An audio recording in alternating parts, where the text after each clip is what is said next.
Saya menulis terima kasih kami memutuskan untuk maju ke DPR dan sepakat itu ya, jadi termohon itu juga ya. Jadi pagi kita bacakan jawaban yang nanti Majelis Hakim ini satu hal memang yang cukup penting bagi kami majelis. Kami meminta majelis hakim agar setiap persidangan majelis sidang selanjutnya dan selanjutnya hingga putusan agar saudara Del Pedro Marhain diberikan kesempatan untuk hadir dalam persidangan majelis. Kami paham itu bukan sesuatu yang wajib, tapi bukan juga sesuatu yang dilarang majelis. Kami meminta kebijaksanaan majelis hakim memberikan kesempatan kepada Del Pedro seluas-luasnya majelis hakim untuk membela dirinya, untuk mempertahankan haknya, untuk menguji penetapan tersangka terhadap dirinya majelis. Kita minta kesempatan seluas-luasnya majelis. Terima kasih.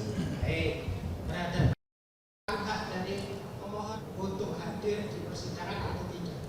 Di samping itu kepentingan pemohon sudah diberikan kuasa kepada para penerima kuasa. Jadi segala sesuatunya bisa disampaikan melalui kuasa atau kurang lebihnya juga sudah termuat dalam permohonan. Begitu ya. Kemudian tetap kami minta kepada majelis hakim. Ya, jawaban kami seperti itu. izin Paham? majelis. Saya menjelaskan dulu. Sebagaimana telah itu kan Del Pedro ditangkap mungkin tanggal 1 September. Sebelumnya kan beberapa dari kami juga tidak intens dan ingin menempel lebih. Kemungkinan itu tidak pemeriksaan. Ada hal-hal yang ingin dikonfirmasi majelis hakim bisa langsung nanti ke Del Pedro. Nah, itu sudah termuat dalam permohonan saudara dan nanti silakan dibuktikan. Dirasa majelis Jadi itu jawaban saya sama aja. Ketika Uji penetapan tersangkanya ada dua alasan. Alasan pertama yaitu tidak ada dua alat bukti yang diperoleh secara sah, itu yang pertama.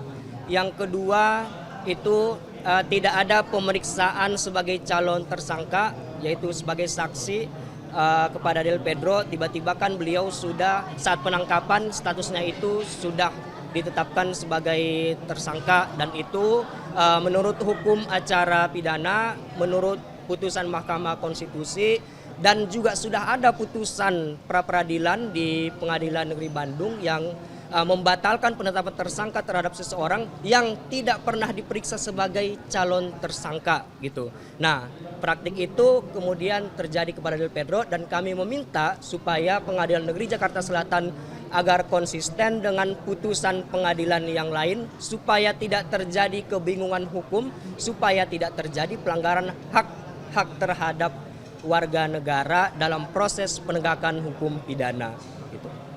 Tadi juga sempat disampaikan kan, selain membatalkan penetapan tersangka, lalu juga ada untuk penggantian biaya pra peradilan yang dikeluarkan. Tadi poin-poin itu mungkin bisa lebih dijabarkan lagi?